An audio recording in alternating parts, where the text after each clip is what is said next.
कहानी एक ऐसे नेता की जो नकल के दौर में एक ऐसा अध्यादेश लेकर आया था जिसमें नकल करने वाले छात्र को गिरफ्तार कर लिया जाता था और जमानत कोर्ट से मिला करती थी। एक ऐसे नेता की कहानी जिसे जवानी के दौर में एक बुजुर्ग नेता ने भविष्यवाणी करके बता दिया था कि तुम तो भाई सूबे के सीएम बनोगे, और इत्तेफाक देखिए कि उसी बुजुर्ग नेता को हराकर ये नौजवान इस सूबे का सीएम बना। कहानी एक ऐसे नेता की जो देश की सबसे ताकतवर राजनीतिक पार्टी का राष्ट्रीय अध्यक्ष बना और दोनों बार किसी और की बदकिस्मती के कंधे पर सवार होकर। और कहानी एक ऐसे नेता की जिसके करीबी समर्थकों का मानना है कि वो एक दिन इस देश का प्रधानमंत्री भी बनेगा। नमस्कार, मैं हूँ वर्तिका त्यागी और आप देख रहे हैं हमारा चैनल आर पॉलिटिशियन। और आज हम बात कर रहे हैं भारत के रक्षा मंत्री राजनाथ सिंह के बारे में। राजनाथ सिंह का जन्म एक ऐसे राजपूत परिवार में हुआ था जो किसानी का कार्य करता था। उन्होंने अपनी प्रारंभिक शिक्षा गांव भाभोरा वाराणसी से पूरी की थी। उसके बाद उच्च शिक्षा के लिए वो गोरखपुर आ गए, जहां गोरखपुर यूनिवर्सिटी से फिजिक्स में मास्टर्स की डिग्री ली। 13 वर्ष की आयु में राजनाथ सिंह राष्ट्रीय स्वयंसेवी के रूप में संघ से जुड़ गए थे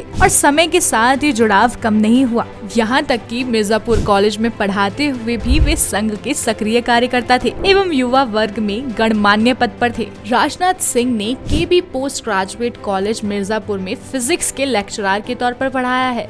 राजनाथ सिंह 1969 से लेकर 1971 तक अखिल भारतीय विद्यार्थी परिषद में ऑर्गेनाइजेशनल सेक्रेटरी थे। 1972 में राष्ट्रीय स्वयंसेवक संघ के मिर्जापुर विभाग में वो जनरल सेक्रेटरी बनाए गए और 1974 में उन्हें मिर्जापुर में भारतीय जनसंघ का सेक्रेटरी बनाया गया था। वैसे तो राजनाथ सिंह युवावस्था से ही राजनीति में सक्रिय थे, लेकिन औपचारिक तौर पर 1974 में राजनीति में प्रवेश किया और मिर्जापुर के क्षेत्रीय राजनीति में बीजेपी की जगह बनाई और इसे आगे ले जाने का काम किया। 1975 में वो जनसंघ के जिला अध्यक्ष बन चुके थे और उस समय ही उन्होंने जेपी मूवमेंट के जिला संयोजक का भी काम संभाला। आपातकाल में अन्य जनसंघ के नेताओं की तरह राजनाथ सिंह ने भी जेल यात्रा की थी और 18 महीने कारावास में बिताए थे।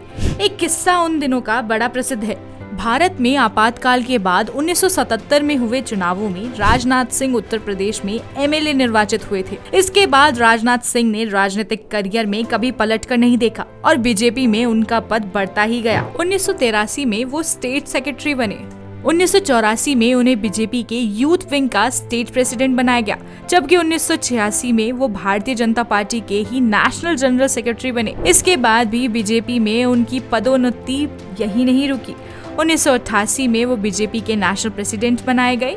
1988 में उत्तर प्रदेश में हुए विधान परिषद के सदस्य बने और 1991 एवं 92 में उन्होंने उत्तर प्रदेश में ही शिक्षा मंत्री की भूमिका निभाई। इस दौरान उन्होंने एंटी कॉपिंग और पाठ्यक्रम में वैदिक गणित को भी शामिल किया था। इसके अतिरिक्त इन्होंने इतिहास की टेक्स्ट बुक में भी काफी परिवर्तन किए थे। 25 मार्च 1997 को राजनाथ सिंह ने भारतीय जनता पार्टी से जीत दर्ज करवाते हुए उत्तर प्रदेश में मुख्यमंत्री का पद संभाला था। इसके बाद अगले कुछ वर्षों में उन्होंने प्रदेश में भारतीय जनता पार्टी को विस्तार दिया और समस्त राजनीतिक समस्याओं का हल भी निकाला। 22 नवंबर 1999 को Rajnath Singh union surface transport minister बने। इस दौरान ही उन्होंने श्री अटल बिहारी वाजपेयी जी की महत्वाकांक्षी परियोजना नेशनल हाईवे डेवलपमेंट प्रोग्राम भी शुरू की। इस प्रोजेक्ट में गोल्डन क्वाड्रिलैटरल और north south east west corridor भी शामिल था। राजनाथ सिंह को 2002 में भारतीय जनता पार्टी का नेशनल जनरल सेक्रेटरी बनाया गया। 2003 में फिर से वो राज्यसभा के सदस्य के रूप में चुने गए।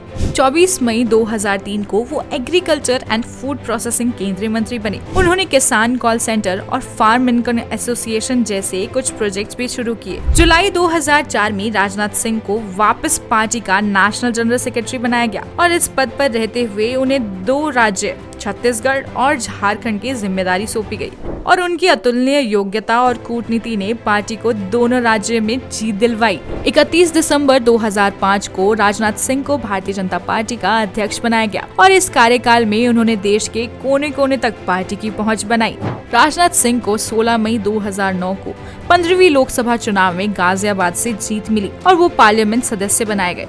2014 के लोकसभा चुनाव ने भारतीय जनता पार्टी को सत्ता तक पहुंचा दिया। इसके पीछे राजनाथ सिंह का महत्वपूर्ण योगदान रहा था और इस तरह 26 मई 2014 को राजनाथ सिंह देश के गृह मंत्री बने। 30 मई 2019 को श्री राजनाथ सिंह ने भारत के केंद्रीय मंत्री के रूप में भी शपथ ली।